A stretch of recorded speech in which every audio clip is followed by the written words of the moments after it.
بسم اللہ الرحمن الرحیم۔ السلام علیکم ورحمۃ اللہ وبرکاتہ۔ اس درخواست کے ساتھ آج کے ویلاگ کا آغاز کرتے ہیں کہ آپ سب ہمارے چینل کو سبسکرائب کریں، اپنے دوستوں، عزیزوں، اقربا اور رشتہ داروں سے بھی کروائیں۔ ہماری ویڈیوز کو لائک کیا کیجئے، اس پہ کامنٹ ضرور دیں، وہ ہمارے لیے بہت امپورٹنٹ ہیں، اور اس کو آگے آپ شیئر بھی کریں، یہ ہمیں ایک بہت بڑی ہیلپ اور سپورٹ ہوگی۔ پاکستان کے پرائم منسٹر جناب میاں شہباز شریف صاحب ایک ہائی پاور ڈیلیگیشن لے کے سعودی عربیہ تشریف لے گئے۔ وہاں پہ ان کی شہزادہ محمد بن سلمان جو کراؤن پرنس ہیں اور virtually he is the king, he runs the Saudi kingdom, ان سے ان کی ملاقات ہوئی۔ دونوں نے باطرفہ باہمی مسائل کے اوپر ڈسکشن کی۔ شہباز شریف صاحب نے ان کو بتایا کہ کس طریقے سے انہوں نے جو ہیلپ کی ہے پاکستان کی اکنامک ریوائول میں، اس کے وہ شکر گزار ہیں، اور ساتھ ہی ان کو بتایا کہ فیوچر میں ان کے کیا پلانز ہیں، اور پلس دو ملکوں کے درمیان جو mutual M O U sign ہوئے ہیں اور جو اگریمنٹس ہوئے ہیں ان کے بارے میں ان کو اپڈیٹ دی۔ اس کے بعد انہوں نے شکریہ ادا کیا کہ ان کو شہزادہ محمد بن سلمان نے ملاقات دی، اور اس کے بعد انہوں نے جو ایکس پہ ایک پیغام دیا، اس پہ انہوں نے کہا جی کہ میں پوری دنیا کی بڑی کمپنیز کو پاکستان انوائٹ کرتا ہوں، اور انہوں نے یہ دعوت دیتا ہوں کہ جو بھی کوئی بڑا خواب دیکھنا چاہتا ہے، بڑے پروجیکٹ، میگا پروجیکٹ سے بڑا کام کرنا چاہتا ہے، ہم اس کا ساتھ دینے کو تیار ہیں، اس کے ساتھ بڑھنے کو تیار ہیں۔ ڈپلومیٹک حد تک بڑی اچھی سٹیٹمنٹس تھیں۔ اس کا رزلٹ جو ہے وہ ابھی تک کوئی سامنے نہیں آیا کہ سعودی عربیہ نے کوئی اس وقت کوئی فردر کمٹمنٹ کی ہے، یا جو agreements M O U sign ہوئے تھے اس میں کسی کو عملی جامہ پہلانے کے لیے بات کی ہے۔ لیکن میرا خیال ہے کہ یہ شہباز شریف صاحب کی طرف سے ایک کاوش ہے کہ انہوں نے اس کانفرنس کا فائدہ اٹھاتے ہوئے یہ موقع غنیمت جانا کہ وہ شہزادہ محمد بن سلمان کو مل لیں اور کچھ اور کمٹمنٹس اور وعدے ان سے لے لیں۔ وہ تو آنے والا وقت ہی بتائے گا کہ کیا کمٹمنٹس اور وعدے ہوئے ہیں۔ اس دوران جو نئی ڈیولپمنٹ ہے وہ یہ ہے کہ پاکستان کے سابق چیف جسٹس آف پاکستان قاضی فائز عیسیٰ صاحب ریٹائر ہو کے لندن پہنچ چکے ہیں۔ وہ اپنی ریٹائرمنٹ کے اگلے ہی دن بیگم صاحبہ کے ساتھ لندن روانہ ہو گئے تھے۔ لندن ایئرپورٹ پہ پاکستانی کمیونٹی، جس میں زیادہ تر پی ٹی آئی کے ممبران تھے، انہوں نے ان کا استقبال کرنے کی کوشش کی، لیکن ان کی قسمت اچھی تھی کہ ان کو کسی اور دروازے سے باہر لے جایا گیا، اور ان کا اس کراؤڈ سے ٹاکرا ہونے کا چانس منیمل اور زیرو ہو گیا۔ اور وہ وہاں گئے ہیں کہ مڈل ٹیمپل، جو 4 انز ہیں یو کے اندر جہاں سے بیرسٹر لوگ بنتے ہیں، اس میں ایک مڈل ٹیمپل ہے، اس کے بینچ پہ ان کو ایلیویٹ کیا گیا ہے۔ بینچ ایک گورننگ باڈی ہوتی ہے جو اس ان کو چلاتی ہے، اس کا معاملات دیکھتی ہے، اور یہ تقریب تھی ان کے اعزاز میں منعقد ہوئی تھی۔ انہوں نے وہاں پہ جانا تھا، اور وہاں پہ پہلے کھانا ہونا تھا، کھانے کے بعد ایک ہائی ٹیبل ہے جس پہ انہوں نے بیٹھنا تھا، اور وہاں پہ انہوں نے ایک تقریر بھی کرنی تھی۔ وہاں پر بھی باہر پی ٹی آئی کے سپورٹرز، جس میں پی ٹی آئی کے ایکس پارلیمنٹیرینز بھی تھے، وہ پہنچ چکے تھے، جن میں ملیکہ بخاری صاحب ہیں جو ایم این اے ہیں، زلفی بخاری صاحب ہیں، وہ بھی وہاں پہنچ چکے تھے، اور کافی تعداد میں پی ٹی آئی کے ممبران تھے۔ انہوں نے باہر بہت شدید نعرے بازی کی، جو یقیناً مڈل ٹیمپل کے اندر بھی سنائی دے رہی ہوگی۔ یہ ہو نہیں سکتا کہ اندر وہ آوازیں نہ پہنچی ہوں، اور اس میں انہوں نے ہر طرح کی زبان درازی کی، بلکہ وہ کافی ایکسیڈ کیا انہوں نے ڈیسنسی کی لیمٹس کو، اور قاضی صاحب کے لیے انہوں نے سخت القابات جو تھے ان سے نوازا۔ ملیکہ بخاری نے باہر تقریر بھی کی۔ ملیکہ بخاری وہ ہیں جو پریس کانفرنس کر چکی ہیں 9 مئی کے واقعات کے بعد، اور پی ٹی آئی سے استعفیٰ بھی دے چکی ہیں، لیکن ابھی بھی ان کا جو انس ہے، جو ان کی عقیدت ہے، وہ پی ٹی آئی کے ساتھ ہے، عمران خان کے ساتھ ہے۔ انہوں نے بھی وہاں تقریر کی اور بتایا کہ جی قاضی فائز عیسیٰ نے کس طریقے سے پی ٹی آئی کو نقصان پہنچایا اور پاکستان میں جوڈیشری کو ڈیمیج دیا۔ خوش قسمتی یا بدقسمتی قاضی فائز عیسیٰ صاحب کی کہ یہ جو لیگسی ہے ان کی، ان کو فالو کرے گی۔ وہ جہاں جائیں گے پاکستانی کمیونٹی ہوگی، وہ وہاں ان کا استقبال کرے گی۔ یہ میری خواہش نہیں ہے، یہ انہوں نے اپنے لیے خود ارن کیا ہے، یہ ریپیوٹ انہوں نے خود اپنی بنائی ہے، جو میرا نہیں خیال کہ وہ اب ان چیزوں سے ان کی جان جو ہے وہ چھٹ سکے گی۔ وہاں میرا خیال ہے وہ بچہ شایان بھی تھا جو نواز شریف صاحب کا بھی ہر جگہ استقبال کرتا ہے، اور ان کے گھر کے باہر جو ہے وہ مظاہرے جو ہے وہ پلان کرتا ہے اس طریقے سے۔ اس کے بعد ہم آگے چلتے ہیں تو ہمیں خبر دیکھتے ہیں کہ جس میں ایمان مزاری اور ان کے ہسبینڈ کو گرفتار کر دیا گیا ہے، اور ان کے اوپر 780A دہشت گردی کی ایف آئی آر کاٹی گئی ہے۔ وہاں واقعہ کچھ اس طرح کا ہے کہ ایک جگہ کوئی پولیس نے بیریکیڈ لگایا ہوا تھا اور ٹریفک کو روکا ہوا تھا، وہاں سے کرکٹ ٹیم نے گزرنا تھا، ان کے لیے سیکیورٹی پروٹوکالز۔ جب سے وہ سری لنکا کا واقعہ ہوا ہے تو کرکٹ ٹیمز نے پاکستان سے انکار کر دیا تھا، تو ان کو بڑے مشکلوں کے ساتھ کنونس کیا گیا کہ جی ان کو وہ باکس فارمیشن میں جو ہیڈ آف اسٹیٹ کی فارمیشن ہوتی ہے اس کے تحت اس پروٹیکٹڈ انوائرمنٹ میں ان کو موو کرایا جاتا ہے۔ وہ کرکٹ ٹیم نے point A to point B جانا تھا، جس میں وہ بیریکیڈ تھا، بیریکیڈ کے اوپر ایمان مزاری ان کے میاں جو وکیل ہیں وہ تھے، وہاں ان کی مڈ بھیڑ ہوگی لا انفورسنگ ایجنسی والوں سے، پولیس والے تھے یا ٹریفک پولیس والے تھے۔ پولیس والوں کا کلیم ہے کہ ایمان مزاری ان کے میاں نے بدتمیزی کی، ان کو تھپڑ مارے اور گالی گلوچ کی، ویئر ایمان مزاری کا کلیم ہے جی کہ وہ بیریکیڈ انہوں نے میرے اوپر پھینکا جس سے میں زخمی بھی ہوگی، مجھے چوٹ لگی۔ لیکن لب لباب یہ ہے کہ اس کے اوپر 780 کا پرچہ ہو گیا ہے دہشت گردی کا۔ اب ایک جو پریشانی ہے وہ یہ ہے کہ 780 جو ہے وہ نارملی لگتا ہے ٹیررسٹ کے اوپر، جب وہ ایسی ایکٹیویٹیز کرتے ہیں جس میں لوگوں کی جان اور مال کو خطرہ ہوتا ہے، ان کی بقاء و سلامتی سٹیک پہ ہوتی ہے، جب وہ ایسی واردات ڈالتے ہیں۔ اب اگر آپ 780 کے FIR کو عام لوگوں پہ، عام سڑکوں پہ ہونے والے واقعات پہ، بیکاز میں نہیں کہتا کہ انہوں نے یہ کوئی اچھا عمل کیا، اگر ایمان مزاری اور ان کے ہسبینڈ نے کوئی بدتمیزی یا روڈنس یا وہاں پہ کوئی غلط ایکٹ کیا ہمارے پولیس کے جوانوں کے ساتھ، کسی کے ساتھ بھی، لیکن اس طرح کے واقعات تو آئے دن ہماری سڑکوں پہ ہوتے ہیں۔ کئی جگہ ٹریفک بلاکیڈز لگے ہوتے ہیں، ٹریفک زیادہ دیر کی رکتی ہے، کئی جگہ پہ ٹریفک پھنس جاتی ہے اور لوگوں کی غلطی کی وجہ سے ٹریفک پھنسی ہوتی ہے۔ وہاں کو پولیس والا تنہا ٹریفک نکالنے آتا ہے تو لوگ اس پہ پل پڑتے ہیں، بدتمیزی کرتے ہیں، اکثر اس کی وردی پھاڑ دیتے ہیں، اس کے ساتھ گالی گلوچ کرتے ہیں۔ یہ عام واقعات ہیں۔ کہیں چلان ہو رہے ہوتے ہیں تو لوگ ٹینٹرم تھرو کر دیتے ہیں۔ ہم نے کئی ایسے واقعات دیکھے کہ جہاں پہ کوئی خاتون بتا رہی ہے جی کہ میرا میاں جو ہے وہ فلاں ادارے میں فلاں جگہ ہے، وہ شاؤٹ اور یل کر رہی ہیں، لیکن اس کے اوپر 780 کا پرچہ کرنا، یہ بات کو تھوڑی سی سمجھ میں نہیں آتی قانون کے تقاضوں کو دیکھتے ہوئے۔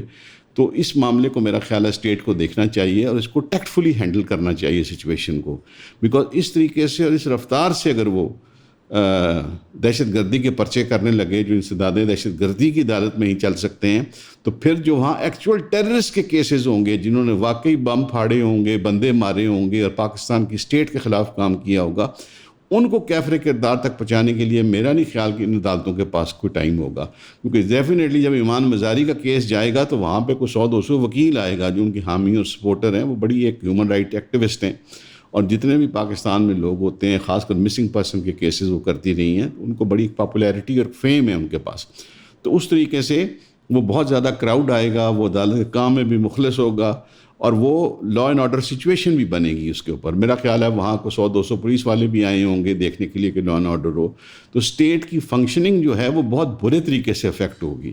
تو اسٹیٹ سے ریکویسٹ ہے کہ کائنڈلی ان چیزوں کو اتنے ہائی لیول پہ نہ لے کے جایا کریں، اس کو چھوٹے موٹے چلانوں، 2-4 ہزار کے جرمانوں اور اس حد تک رہنا چاہیے۔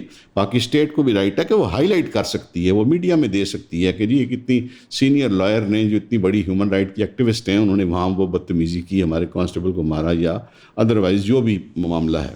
اس میں اسٹیٹ سے ریکویسٹ ہے کہ جی کہ تھوڑا سا لینینسی کے ساتھ اور تھوڑا سا عقل مندی کے ساتھ چلیں، تاکہ کوئی اس طرح کے کیسز جو ہیں وہ ابنڈنس میں نہ بنے، اور جو ایکچول کورٹس بنی ہیں اینٹی ٹیررزم کو روکنے کے لیے اور دہشت گردوں کو سزا دینے کے لیے، وہ ان کا کام پسے پشت رہ جائے۔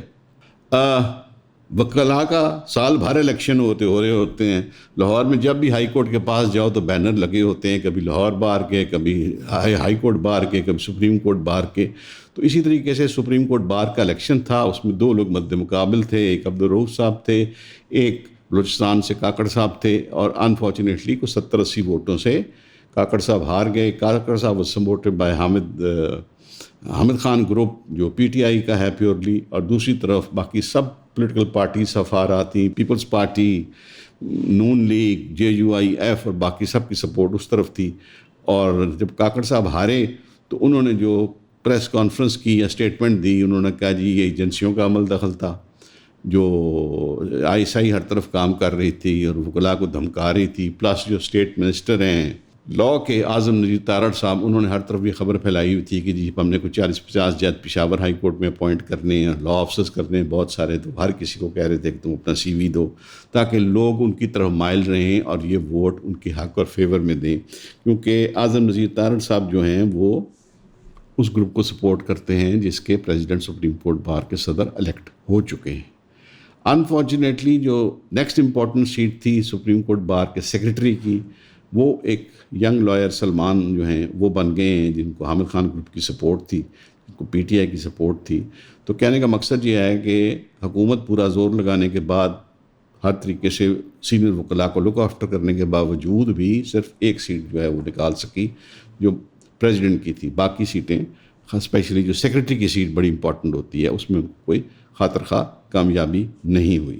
اس کے بعد ہم آگے چلتے ہیں تو ہم دیکھتے ہیں کہ السلام علیکم. ایون کلپس کا چینل جو ہے وہ ڈی مونیٹائز ہو چکا ہے اور یہ کافی بڑا دھچکا تھا ہمارے لیے بیکاز یہ پلیٹ فارم ہم نے بہت کم ٹائم میں بہت بڑا بنا لیا تھا اللہ کے فضل سے. پہلے چینل کی طرح یہ بھی اب ڈی مونیٹائز ہو گیا بیکاز یوٹیوب کو ہماری پیلسٹائن کی کوریج نہیں پسند. اب ہمیں پھر دوبارہ آپ کی مدد درکار ہے. آپ یہ 4 سٹیپس میں ہماری مدد کر سکتے ہیں. نمبر 1، جو آپ ویڈیو دیکھ رہے ہیں اس کو آپ اپنی سٹوری میں ایڈ کر لیں جس بھی پلیٹ فارم کو آپ استعمال کریں، انسٹاگرام، ٹک ٹاک وغیرہ. نمبر 2، ٹویٹر کے اوپر جا کے آپ ہمارے ٹویٹ کو کوٹ ٹویٹ کریں اور اس کے اندر آپ مختلف اداروں، افراد جن کو آپ کو لگتا ہے انفلوئنسر جو اہم ہیں ان کو ٹیگ کریں. نمبر 3، ہمارے نئے یوٹیوب چینل جو ایون کلپس کے متبادل چینل آئے گا ایون اپڈیٹس، اس کو سبسکرائب کر لیں، اس کی بھی آپ کو ڈیٹیل یہاں دے دیتے ہیں ہم. اور نمبر 4 جو کہ سب سے امپورٹنٹ ہے کہ آپ ہمیں فائنینشلی سپورٹ کریں. اور ہم آپ سے کوئی چندہ نہیں مانگ رہے، ہم کہہ رہے ہیں کہ آپ جو ہمارے پروڈکٹس ہیں، جو ہم سروسز دے رہے ہیں آن لائن، وہ آپ لیں سبسکرپشن ماڈل کے تحت. اس کے اندر ہم نے ایک نیا پیکیج بھی انٹروڈیوس کیا کہ آپ 1 سال کی سبسکرپشن اکٹھے لے لیں گے تو ہمیں لم سم پیمنٹ سے فائدہ ہو جائے گا اور آپ کو ڈسکاؤنٹ مل جائے گا کیونکہ اب ہمارا میجورٹی کنٹینٹ موسٹ لائکلی آنے والے دنوں میں پیڈ وال کے پیچھے ہی ہوگا اور اس کے اندر اور پرکس بھی ملتے ہیں، زوم سیشنز وغیرہ. لبلب آپ یہ ہے کہ اگر آپ چاہتے ہیں کہ ہم یہ کام کرتے رہیں اور آپ کو پسند ہے یہ کام تو ہمیں سپورٹ کریں فائنینشلی اینڈ ادروائز. اور یہ ہماری ویب سائٹ ہے، اس کی ڈیٹیلز ساری موجود ہیں. اگر آپ کو کوئی سوال آتا ہے تو ہمیں کامنٹس میں بتائیں، انسٹاگرام پہ ان باکس کر لیں، ہمیں ای میل کر لیں یا ویب سائٹ پہ دیے گئے نمبر پہ رابطہ کر لیں. آپ کے تعاون کا بہت شکریہ. اس کے بعد ہم آگے چلتے ہیں تو ہم دیکھتے ہیں کہ لاہور جو ہے اسپیشلی پورا پنجاب جو ہے اسموگ سے بہت بری طرح افیکٹ ہوا ہے. اور 2 دن پہلے فیصل آباد نمبر 1 پوزیشن پہ تھا پوری دنیا کے اندر پولیوٹڈ سٹیز کے اندر. پھر لاہور نے وہ پوزیشن دوبارہ ریگین کی. اب سننے میں آ رہا ہے کہ پنڈی، اسلام آباد پہ بھی اسموگ کے بادل جو ہیں وہ جا چکے ہیں. حکومت اس میں بڑی کوشش کرنے کی کوشش کر رہی ہے اور وہ کوشش کیا ہے جی کہ روز 200 400 800 ہزار گاڑیوں کو پکڑتے ہیں جو دھواں دیتی ہیں. کوئی کہیں جا کے اینٹوں کے بھٹے میں سمار کرتے ہیں، کہیں وہ فیکٹریاں جہاں پہ ٹائر جلائے جاتے ہیں اور اس طریقے کا کام ہوتا ہے جس سے بہت زیادہ پولوشن ہوتی ہے، ان کو بند اور سیل کرنے کی کوشش ہوتی ہے. تو میری حکومت سے ایک ریکویسٹ ہے کہ اب تو یہ پچھلے 4 5 7 8 سال سے یہ پیٹرن بن گیا ہے کہ جو ہی سپٹمبر اینڈ ہو رہا ہوتا ہے اور اکتوبر قریب آتا ہے تو یہ اسموگ کا سلسلہ شروع ہوتا ہے جو کنٹینیو کرتا ہے جنوری کے اینڈ تک. بیچ میں اگر کبھی 1 2 دفعہ بارش ہو جائے تو 2 3 دن کی ریلیف آتی ہے. ادروائز لاہور اور پنجاب کے علاقے گجرانوالا ہے، شیخوپورہ ہے، سیالکوٹ ہے، فیصل آباد ہے، یہ ان لیویبل ہو گئے ہیں. یہاں پہ ہر بندہ کھانس رہا ہے، ہر بچہ کھانس رہا ہے، بوڑھے بزرگ تو ڈیفینیٹلی افیکٹڈ ہیں. اور وہ لوگ جن کو استھما کی پرابلم ہے یا جو لوگ کووڈ کا شکار رہے ہیں، ان کے پھیپھڑے ہٹ ہو گئے ہیں، کمزور ہو گئے ہیں، وہ تو امیجیٹلی اس دقت کے اندر چلے جاتے ہیں کہ ان کو ہائی گریڈ فیور، بخار اور شدید کھانسی اور ایستھمیٹک کنڈیشنز ہو جاتی ہیں. تو جو سوئس انڈیکس ہے اس کے اوپر 300 سے اوپر اگر لیول جائے تو وہ بہت ڈینجرس ہوتا ہے. یہاں تو 400 500 کے اندر گیا ہوا ہے اور بالکل پیپل آر ایڈوائزڈ میڈیکلی کہ انہوں نے باہر نہیں نکلنا. باہر نکلنا ہے تو انہوں نے ماسک لگائے ہونے چاہیے. میں دیکھتا ہوں، مجھے آج صبح اتفاق ہوا باہر جانے کا، میں 2 3 گھنٹے باہر تھا. اس پورے کمرے کے اندر، اس پورے صحن میں، دالان میں، اس بلڈنگ کے باہر واحد شخص جس نے ماسک لگایا ہوا تھا وہ میرا خیال ہے میں تھا. باقی کسی نے نہیں لگایا ہوا تھا اور ہر بندہ مجھے آ کے پوچھ رہا تھا کہ طارق صاحب خیر ہے، تسی ٹھیک ہو، بیمار تو نہیں ہو، کی ہویا ہے تانوں؟ میں کہا جی میں بالکل ٹھیک ہاں، بیمار نہیں ہویا، میں ہونا نہیں چاہتا، میں نے اس واسطے ماسک لایا ہے. تو میں بڑا حیران ہوں اہل لاہور پہ، اپنے لوگوں پہ. اب کیا آپ کو گورنمنٹ یہ بھی کوئی کیمپین کر کے بتائے کہ ماسک لگا لو، اس کی ضرورت ہے؟ تو خدا را پلیز اپنوں، اپنے پیاروں کو، اپنے بیوی بچوں کو ماسک لگائیں. اور خاص کر چھوٹے بچوں کے لیے تو آپ باہر کی ایکٹیویٹیز فوری طور پہ بند کر دیں.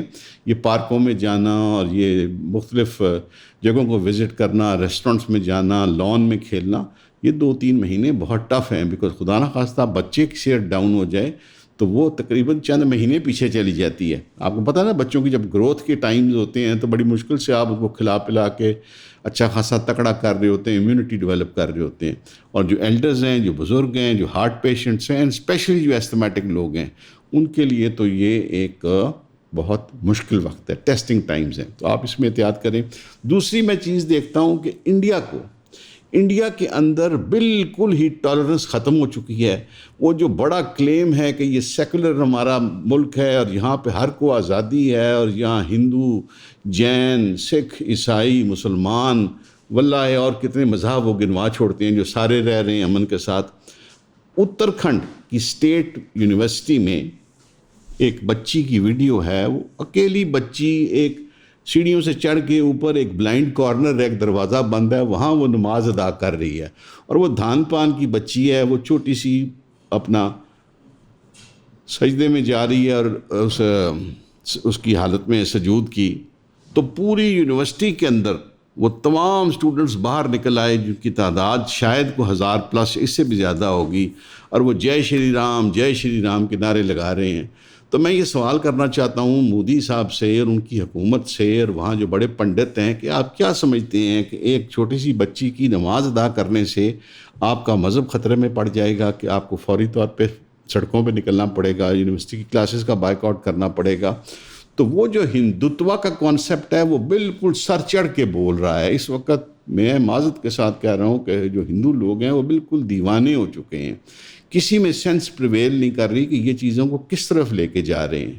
مطلب آفٹر آل انڈیا کے اندر بھی 40 کروڑ مسلمان ہیں، ان کو بھی رہنے کا حق ہے، جینے کا حق ہے، ان کے بھی رائٹس ہیں، سارا کچھ ہے. تو یہ اتنی انٹالرنس کیوں؟ لیکن ایٹ دی سیم ٹائم میں آپ کو تصویر کا دوسرا رخ دکھانا چاہتا ہوں. میں پاکستانی قوم سے اب مخاطب ہوں کہ آپ نے دیکھا کہ وہ ایک بچی نماز پڑھ رہی ہے اس یونیورسٹی کے اندر، اور وہ باقاعدہ اس نماز کو ادا کر رہی ہے. وہ بالکل نہیں گھبرائی، وہ بالکل نہیں پریشان ہوئی، اور اس نے اپنا سر بھی ڈھکا ہوا ہے اور وہ نماز ادا کر رہی ہے. آپ دیکھ سکتے ہیں کہ نماز میں کتنی طاقت ہے.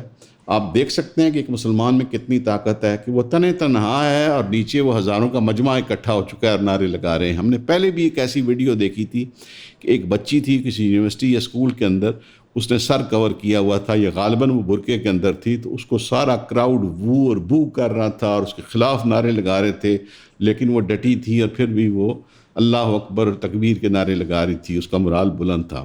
تو کہنے کا مقصد یہ ہے کہ آپ بالکل ہمت نہ ہاریں پاکستان کے مسلمانوں. آپ حوصلہ کریں. ایک مسلمان کے اندر بڑی طاقت ہوتی ہے، بڑی قوت ہوتی ہے، کیونکہ وہ ایک خدا کا ماننے والا ہوتا ہے، اس کے پاس ایمان کی قوت اور طاقت ہوتی ہے. اگر وہ چھوٹی سی بچی اس ماحول میں جہاں چاروں طرف ہاسٹائل لوگ ہیں اور دوسرے مذہب سے ان کا تعلق ہے، اگر وہ وہاں نماز ادا کر سکتی ہے تو پاکستان کے اندر مسجدیں کیوں ویران ہیں؟ یہ بھی ایک میں آپ کے لیے سوال چھوڑے جا رہا ہوں. دوسری جو خبر آئی ہے، جو پہلے بھی ہم نے کیری کی تھی، اس پہ ہم نے بڑی تفصیلی پوڈ کاسٹ کی تھی، میڈیا اس کے اوپر مکمل خاموش ہے. اب باوثوق ذرائع سے پتہ چلا ہے کہ پاکستان گورنمنٹ جو ہے وہ کمپٹنٹ لاء فرمز کو، جو انٹرنیشنل آربیٹریشن کی ایکسپرٹ ہیں، ان کو دیکھ رہی ہے، ڈیو ڈیلیجنس کر رہی ہے، ان کو ہائر کرنا چاہ رہی ہے، تاکہ جو ایران کے ساتھ ایران پاکستان پائپ لائن کے اوپر ڈسپیوٹ تقریباً جو بن چکا ہے، جس کے لیے شاید ایران انٹرنیشنل کورٹ کا دروازہ کھٹکھٹا چکا ہے، وہاں پہ نوٹس دے چکا ہے پاکستان کو. تو پاکستان کو بھی اب اپنے آپ کو ڈیفینڈ کرنا ہے، وہاں پہ اپنا کیس پریزنٹ کرنا ہے کہ جی یہ ڈیلے ہوئی تو کیوں ہوئی، ہماری اس میں کوئی غلطی نہیں تھی.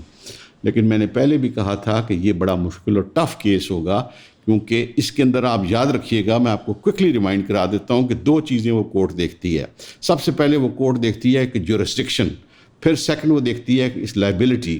جورسڈکشن میں وہ یہ دیکھتے ہیں کہ آیا ہماری کورٹ کی جورسڈکشن ہے اس معاملے کے اندر، نہیں ہمارے ایمبٹ میں آتا ہے کہ نہیں.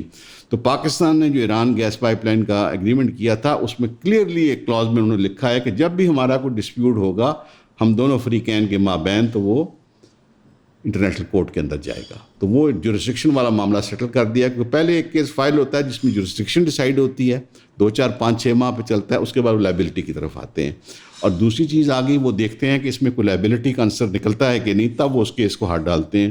تو لائبلٹی کا بھی میں بتا دوں، پاکستان نے یہ لکھ کے دیا ہوا ہے، سائن سیلڈ اینڈ اسٹیمپڈ ہے حکومت پاکستان کے نمائندوں کی طرف سے، جس میں انہوں نے کہا ہوا ہے کہ جی پہلی جنوری 2015 کے بعد اگر گیس پائپ لائن ڈیلے ہوگی تو ہم روزانہ کا $1 ملین ہر جانہ دیں گے. تو مجھے تو لگ رہا ہے کہ خطرے کی گھنٹی بج چکی ہے میری ناک کے شکل کے باعث. میں چاہوں گا کہ حکومت اس پہ کمنٹ کرے، اپنی رائے دے، بتائے، اور قوم کو کانفیڈنس ملے اور اس کیس کو بھرپور طریقے سے لڑنے کی تیاری کرے۔ بلکہ میرا تو یہ مشورہ ہوگا کہ اس کو کیس لڑنے کے بجائے ڈپلومیٹیکلی ایران کے ساتھ جو ہمارے تعلقات ہیں، جو پیار ہے، جو محبت ہے، وہ مسلمان بھائی ہیں، ہماری جو سچویشن ہے اس وقت، اور ایران کی بھی اس وقت سچویشن کو خاصی اچھی کوئی نہیں ہے۔ Iran is on the verge of war with Israel, American pressure ہے، ویسٹرن پریشرز ہیں۔ تو اس معاملے کو، اس صورتحال کو ہم دیکھتے ہوئے ان کے ساتھ نیگوشیٹ کریں، اس معاملے کو یہیں دبائیں، بجائے کہ ہم 2 4 10 ملین ڈالر ان لا فرمز کو دے رہے ہوں جو اس کیس کو آگے لے کے جائیں گی۔ تو میرا یہ مشورہ ہوگا کہ اس معاملے کو اس وقت یہاں دبانے کی کوشش کریں۔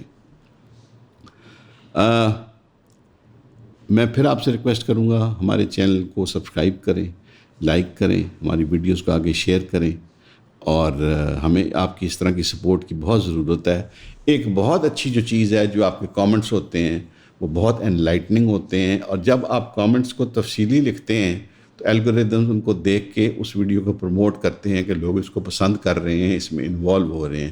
اور اکثر اوقات میں نے دیکھا ہے کہ جب آپ ایک کامنٹ کرتے ہیں تو نیچے اس کو مختلف لوگ جواب دیتے ہیں، تو آپس میں ایک اچھی اکیڈیمک ڈسکشن شروع ہو جاتی ہے۔ ہمیشہ کی طرح ایک وعدہ جو میں آپ سے لیتا ہوتا ہوں، جس کو آپ ہمیشہ پورا کرتے ہیں، very kind in that is کہ ہم مہذب گفتگو کریں گے، ہم کسی کے لیے سخت الفاظ کا استعمال نہیں کریں گے، کیونکہ ہم نے پاکستان کو ایک مہذب معاشرے میں تبدیل کرنا ہے۔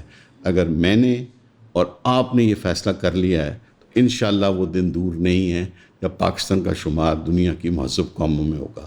آپ سب کی توجہ کا بہت شکریہ۔